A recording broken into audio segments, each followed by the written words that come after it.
What if the most dangerous thing in your home was the food in your fridge? An Arkansas farmer was shot, eliminated over a simple weed killer, revealing a corporate war that started in our fields and has now reached our dinner plates. The farmer and the herbicide hitman. The story wasn't simple.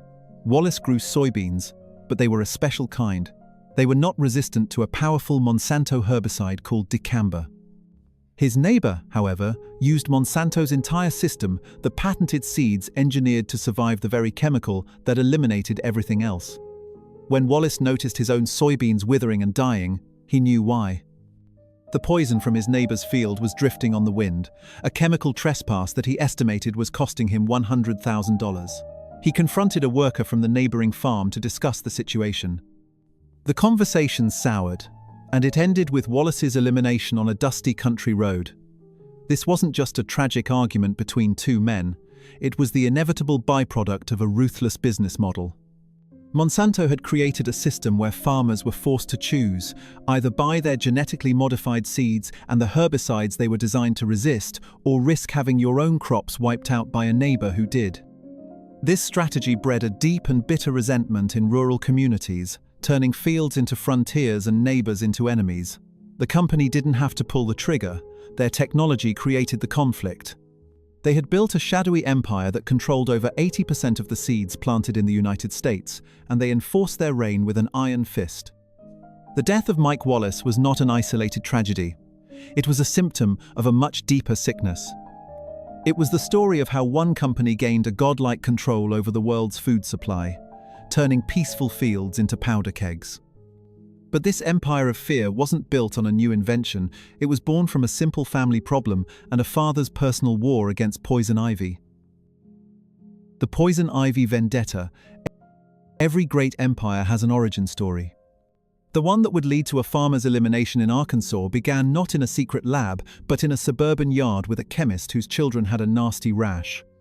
His personal vendetta against poison ivy would arm the world with a chemical miracle and, in doing so, unleash a hidden curse.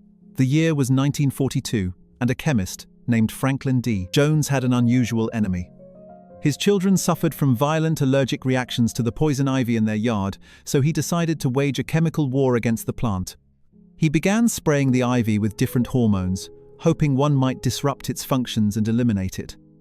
For a while, his experiments were a dismal failure. Many hormones had no effect. Others only made the ivy grow stronger. But then, one day, he noticed something strange. Certain samples began showing autumn colors, far too early in the season. He watched as the vibrant leaves twisted into grotesque shapes, and within days, the plants had shriveled up and died. He checked the chemical responsible. To his astonishment, it was a growth hormone called 2,4-D. He had discovered that while a tiny amount encouraged the plant to grow, a large dose would trigger such a rapid, uncontrollable, and unsustainable burst of growth that the poison ivy would literally grow itself to death. He had, in effect, created plant cancer in a bottle. What made the discovery truly remarkable was its incredible pickiness. The hormone annihilated broad-leaved weeds like dandelions and poison ivy. But it virtually ignored crucial crops like corn, wheat, and barley, because they were all species of grass.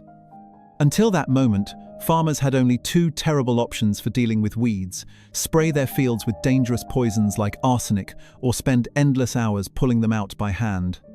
Jones had stumbled upon the world's first viable selective herbicide. As the Second World War ended and patents became public, a $10 million industry erupted overnight. And one of the biggest chemical companies of the time, Monsanto, was determined to get its share. Their factory in Nitro, West Virginia, began pumping out nearly a ton of the new herbicide every single day, unaware they were about to unleash something far more lethal than a simple weed killer. The factory that exhaled a poison.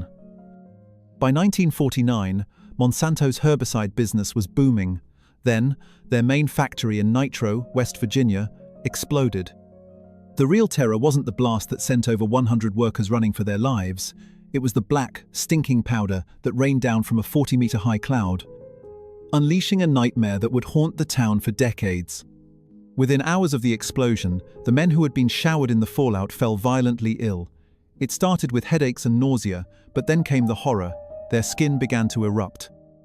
Painful bumps, pustules, and a severe form of acne twisted their faces into grotesque masks. The lesions on some workers got so bad that Monsanto's own on-site doctors had to peel off layers of their skin in a desperate attempt to remove them.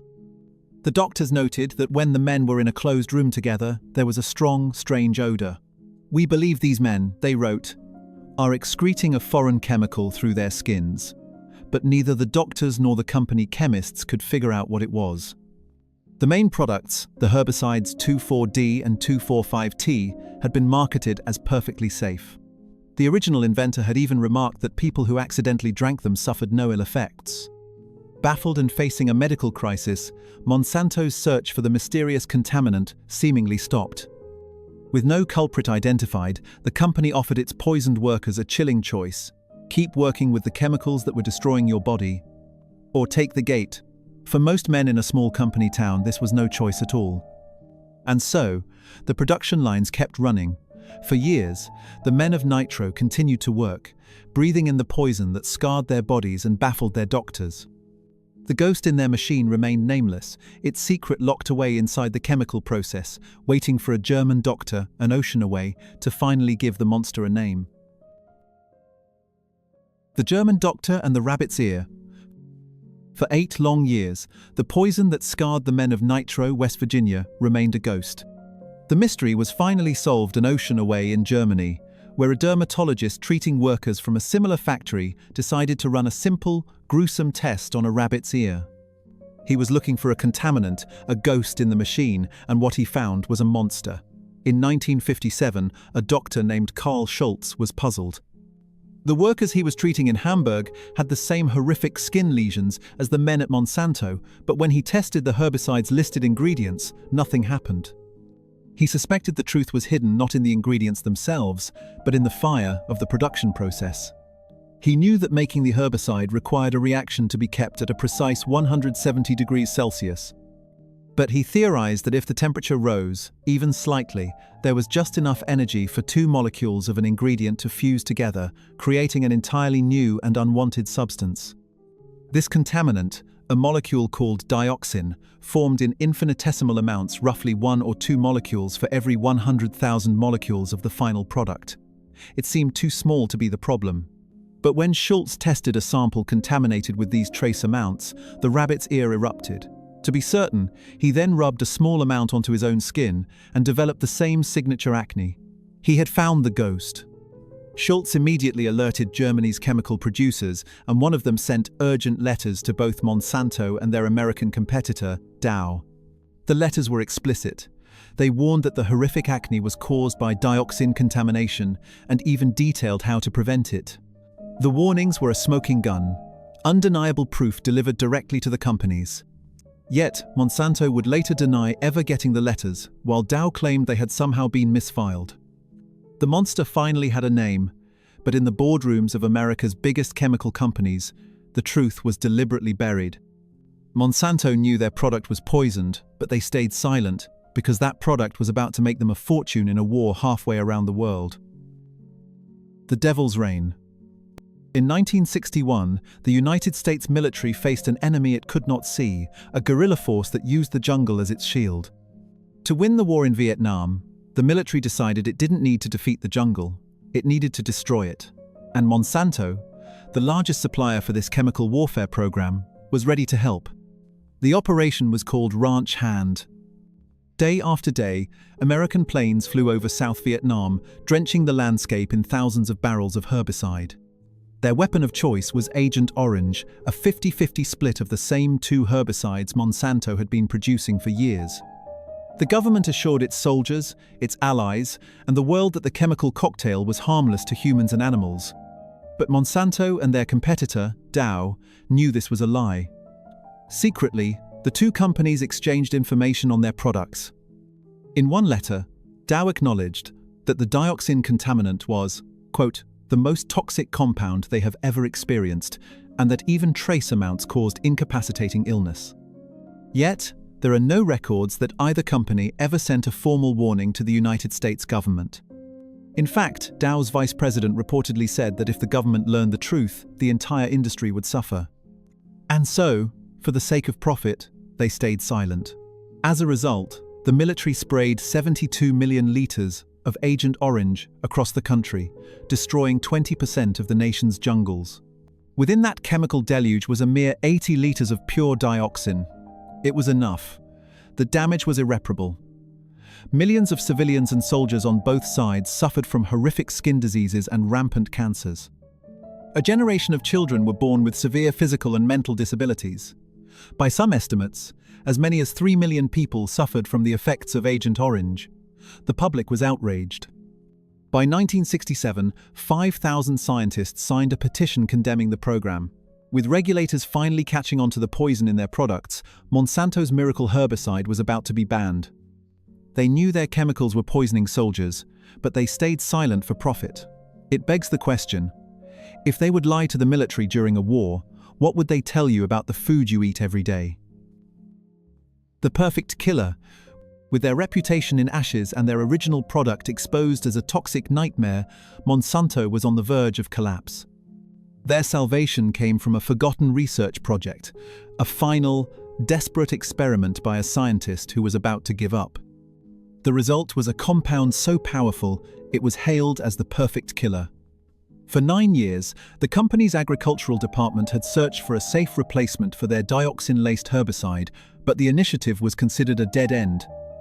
In 1970, one of the last remaining scientists on the project, John E. Franz, decided to run one final set of tests before abandoning his work.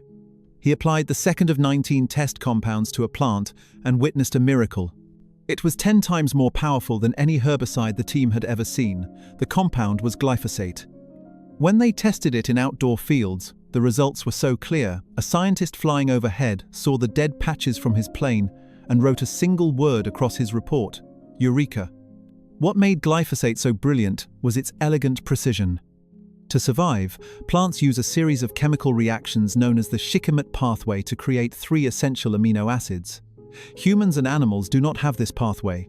We get these amino acids from food. Glyphosate works by blocking a key enzyme in this process, shutting down the pathway and starving the plant to death. It was the ultimate marketing tool, a poison that targets a kill switch found in plants, but not in people or pets. Better yet, research showed it was biodegradable, breaking down into harmless byproducts in the soil.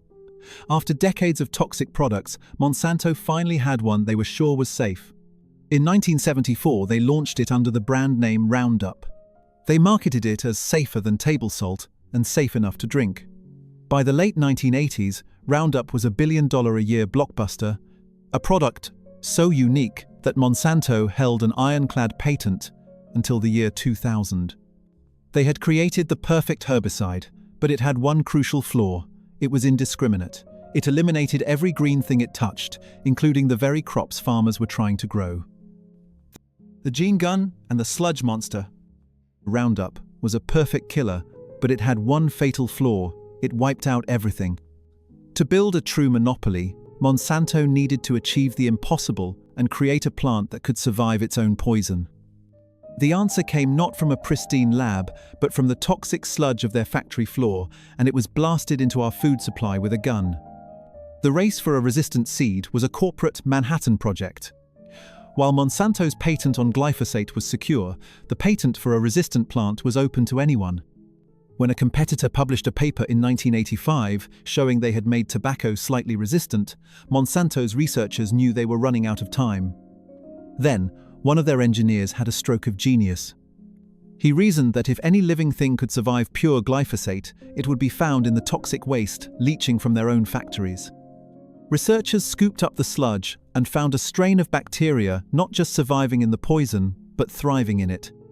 The bacteria had naturally evolved a mutated gene that altered the shape of a key enzyme, making it invisible to glyphosate's attack. They had found their solution in their own filth. The science that followed was pure science fiction.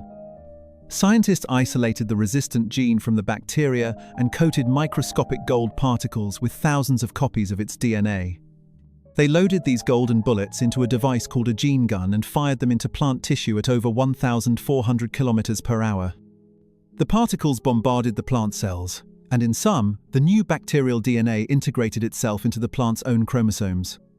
The first genetically modified soybean seeds were planted and sprayed with a heavy dose of Roundup. They didn't even wilt. By 1998, Monsanto had patented glyphosate-resistant corn, cotton, and canola, branding them Roundup Ready. They had not just invented a product, they had created a system of absolute control. And all a farmer had to do to join this revolution was sign a contract, a devil's bargain that would soon turn the American heartland into a landscape of paranoia and fear. The 1-800-SNITCH hotline. How does a single company police millions of acres of American farmland? Monsanto's solution was worthy of a dystopian novel. They hired private investigators, flew surveillance planes, and launched a corporate hotline so farmers could snitch on their own neighbors, weaponizing mistrust to protect their bottom line. One evening in 2004, an Indiana farmer named Dave Runyon was relaxing at home when two men knocked on his door. They claimed they were doing a survey for a magazine, asking invasive questions about the seeds he planted and the chemicals he used. When Runyon shut the door, he heard one of the men mutter, "I think he's guilty." A few months later, a letter arrived.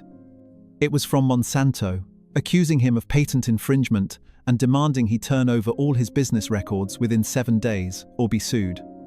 The threat was terrifying, especially because Runyon was one of the few farmers who had never signed a contract with them. His story was not unique. Monsanto had unleashed a private army of investigators and ex-cops to enforce its patents across the United States. They would show up unannounced, waving the fine print of their contracts to gain access to farmers' property.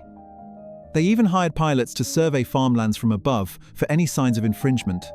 But their most insidious weapon was a simple phone number, 1-800-ROUNDUP. It was a hotline for farmers to report on their neighbors for the suspected crime of saving seeds from their own harvest. Radio stations were even convinced to publicly name and shame farmers who were merely accused of breaking the rules. This culture of fear turned tight-knit communities against each other. As Runyon himself put it, there is much mistrust in the countryside today. You never know who might report on you. While Monsanto eventually let him go, their campaign was a stunning success. The company turned neighbors into spies, creating a private surveillance state in the middle of America. It makes you wonder, how much of our world is secretly shaped and controlled by forces we never see? Ghost in the Machine. On March 20, 2015, the scientific consensus around the world's most popular weed killer was shattered. An independent agency of the World Health Organization declared that glyphosate was a probable human carcinogen. The ruling came as a shock because for 40 years, Monsanto had built a fortress of research papers that all said the same thing: Roundup was safe. That fortress was about to crumble. The ruling caught the attention of a California lawyer named Brent Wisner.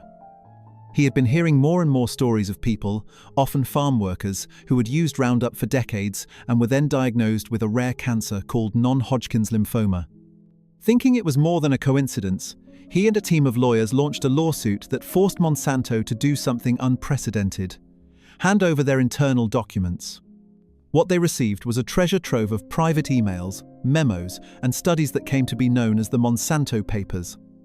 Buried in those files was the truth about the most influential study on Roundup's safety, a landmark paper from the year 2000, which concluded that the herbicide posed no health risk to humans.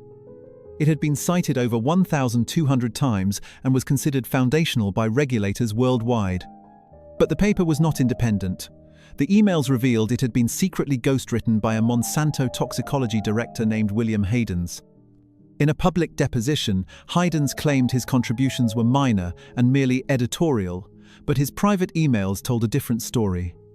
"I have sprouted several new grey hairs during the writing of this thing," he complained to a colleague. In another, he outlined a plan for future studies. "We would be keeping the cost down by us doing the writing, and they would just edit and sign their names," so to speak. It was a conspiracy to fabricate the scientific record. The Monsanto Papers revealed a pattern of deception that went back decades, from trying to conceal opposing research to colluding with corrupt government officials. The foundation of glyphosate's safety was a lie, a scientific ghost story written by the company that stood to profit the most. With the truth finally out, thousands of cancer victims began to sue, and Monsanto found itself facing a legal firestorm that threatened to burn its empire to the ground. The billion-dollar escape. With its scientific fraud exposed and over 11,000 cancer patients filing lawsuits, Monsanto was facing total annihilation. Its executives executed one last audacious maneuver. Just as the first trial was beginning, they cashed out and rode into the sunset, leaving another company to hold the bag for one of the worst corporate scandals in modern history. Just as the legal firestorm began, Monsanto signed an acquisition deal with the German chemical giant, Bayer. The Monsanto executives walked away with fortunes, escaping accountability for the chaos they had created. Bayer, in what the Wall Street Journal would later call one of the worst acquisitions in history, was left to face the music. Their stock tanked immediately, but that was only the beginning. A few months later, the first case went to trial. The plaintiff, Dewayan Lee Johnson, a groundskeeper who was accidentally doused with Roundup at work, was awarded $289 million by a jury who had seen the evidence from the Monsanto papers. The verdict opened the floodgates. By the year 2025, Bayer had been forced to settle more than 100,000 cancer lawsuits, costing the company over $10 billion. All the while, they publicly maintained that Roundup was not responsible for the plaintiff's cancer, even as they paid for the damages it caused.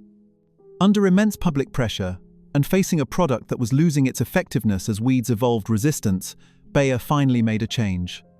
They began removing glyphosate from their consumer-grade Roundup products sold in the United States. The new active ingredient they chose to replace it with was 2,4-D. It was the ultimate, chilling irony. The very same chemical that had started this entire toxic saga in a suburban backyard, the chemical whose production had unleashed dioxin on an unsuspecting town, was now being marketed as the safe, new solution. The story didn't end with a $10 billion settlement. For thousands of families, it ends with an empty chair at the dinner table. For farmers like Mike Wallace, it ended on a dusty road. The question isn't whether the names on the bottle will change again, it's what's in the bottle sitting in your garage right now and who will be the next to pay the price. Stories like this are often buried. If you believe they need to be told, subscribe to help us uncover more of them. For our next investigation, what is another company or topic the world needs to know more about? Let us know in the comments below.